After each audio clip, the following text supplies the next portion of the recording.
Buongiorno, happy Sunday, buona domenica a tutto. By popular demand, today I'm going to make you Italian sauce. Some people call it gravy, some call it sauce. I call it azaz. So it's a basic sauce that you're going to be able to use it for different other things also, but I just want to give you the basics. So I have my pot. It's a typical Sunday morning in an Italian family. I'm going to coat my pot with some olive oil and just a couple swirls around. You don't want a lot of oil because then your sauce becomes oily.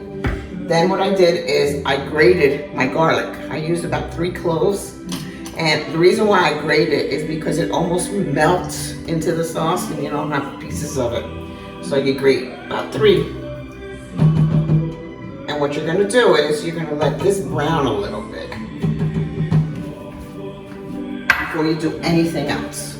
Now, when I was growing up, and my mom on Sundays, she always made asads. And we always had our main meal at 2 o'clock in the afternoon, between 1:30 and 2 o'clock. And then at night, what we had was a snack, which would usually be a sandwich. And that would be probably about, let's say about 5:30, 6 o'clock. We would have a sandwich. And it would consist maybe some mortadella, some prosciutto, and we'd eat some of that. Those are the days. Now it doesn't happen anymore like it used to. So what I'm doing here is I'm letting my pan get hot, and I'm letting my garlic start toasting up a little bit. But what I'm doing is I'm being careful that it doesn't burn. If you think it's starting to get too hot, your pot, and you think you're going to burn your garlic, just turn it down a little bit. It's really, it doesn't matter what temperature you keep it on.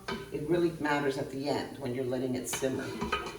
So I'm just moving the garlic around. Like I said, I don't want it to burn or anything. And I got it pretty much, it's like a lucid color. It's not too brown, and it's not too dark. Let me just get this garlic off the spoon. So anyway, now I like to use cento. What I like to do with my sauce is I like to use 2 crushed tomatoes for this size pot, and I use 2 puree. I don't put tomato paste in my sauce. I'm telling you that right now off the top. You can put it if you want to. I don't put it in. I don't feel like you need to. If you do it, your sauce will still be thick. Tomato paste just thickens it, I guess. It gives it another layer. But to me, it doesn't matter. If you make it this way, try it out. If you don't like it and you want to put tomato paste, go for it. So now what I'm going to do is I'm going to start putting my crushed tomatoes in first. Be careful so that this doesn't splatter at you, and also be careful when you're opening these cans because the lids can be sharp. So now I'm just, as you can hear, my pot is nice and hot. I've got some sizzling going on. I'm using a rubber spatula to get the some of the sauce out. Now what I do is I just put just a little bit of water, and I just swoosh it around the can just to get all the excess. Not too much water, because then I don't want a watered down sauce.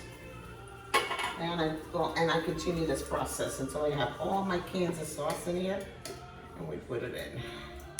A lot of you said, please make your sauce, please make your sauce. I hope this is going to help you, and it's going to make you want to make sauce instead of buying it in a jar. There's nothing wrong with using jarred sauce once in a while, in a pinch.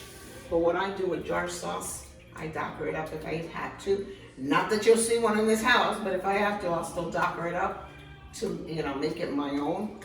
Now, what's great about this simple sauce is if you wanted to make, I gotta turn this down a little bit because it's starting to splatter. And that's one thing about tomato sauce, you gotta be careful. It can tend to splatter. Oh, see? It's splattering. All right, let's give it a quick stir. And then we'll put our tomato puree. So like I was saying, this sauce, you can use this to make a vodka sauce. You can use it just as it is. And all you would have to do for a vodka sauce is just put it in a skillet, add a little bit of vodka to it, add a little bit of cream, stir it up, and you got yourself vodka sauce. You got your base. You can make it 1, 2, 3, and people think you should sleep over a stove all day long. Now I'm gonna add my puree, which is a thicker sauce. And like I I said, that's one of the reasons why I don't. So your ratio should be for every 2 crushed, use 2 purees. I do the same thing with this too. I just swoosh it around with some water just to get the excess on the bottom. And I throw it in. Holy moolies. You gotta turn this down, boy. Let's go low, real low. Whoop. That's okay. We just wipe it. There we go. Like I said, be careful. And we add the next can. And we're gonna do the same thing with this one. Then we'll give it a good stir. So I'm gonna keep doing this a minute. I'm gonna get this last can swished around, and then we'll get our seasonings in. And we'll put it in. There we go. Let's stir. Stir it really well. Now, what we do is you go out and get yourself Italian seasonings. It's got everything in it. So all you can do is, I put a handful, see, and just throw it in. Okay, some onion powder. Again, take this off. I do about half of a handful, maybe a little less. Okay, again, all you gotta do is taste it. And a little bit of garlic powder. Some salt. Again, about that much for the size. Byron, I forgot the grated cheese. Can you get the grated cheese for me, please? And then we add our black pepper. Same thing, just a little bit. And then stir this up really well. Now, here's where the controversy comes. Sugar. Do we add sugar to the sauce? You can add sugar to the sauce. If you're gonna make a pot like this, you could add about a tablespoon. And what the sugar does is it cuts the acidity out of the sauce. I don't use sugar. I use 1 carrot. I clean it, peel it, cut it in half, boop, and throw it in. And the carrot is going to take all of the acidity out. I use the Cento. I love Cento. You can always tell when you use the Cento, when you open it up, that fresh tomato smell. Oh my God, it's unbelievable. Then I take a couple of nice size big basil leaves and I swoosh them around a little bit, and then I just tear them and throw them in. And they'll cook with the sauce. And I stir that in. Oh my God, it smells so good. Then what I like to do, you notice I stir after every time I put something in. I like to add a handful of Locatelli, Parmigiano Reggiano. It's just so good. This one here is Romano. You can use Parmigiano Reggiano, but this one is Romano. And I gotta be careful because I will add too much cheese. So a good handful, a healthy handful is perfect. Give it a good stir. Now you may see some white specks in the sauce. If that's from the cheese, it'll melt, don't worry about it. It's no big deal. Give that a stir. Now, as for wine, I cook with wine that I'm gonna drink. So if it's good for drinking, a little bit for the cook.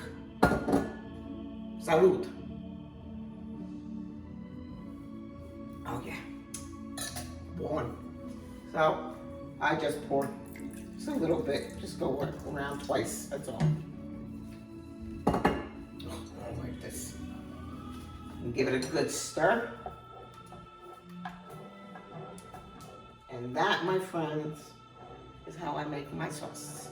Azad. Now I'm gonna put a lid over it, and I'm gonna let it simmer. This basic sauce can simmer for about an hour and a half on low. And then once that's cooked, you take it, you buy yourself a nice pot of spaghetti, penne, whatever pasta you like, raviolis, cavatelli, and all you gotta do is put it on top. This sauce will freeze well also, Just put it in baggies, put it in the freezer, and you have sauce. I think you'll enjoy it.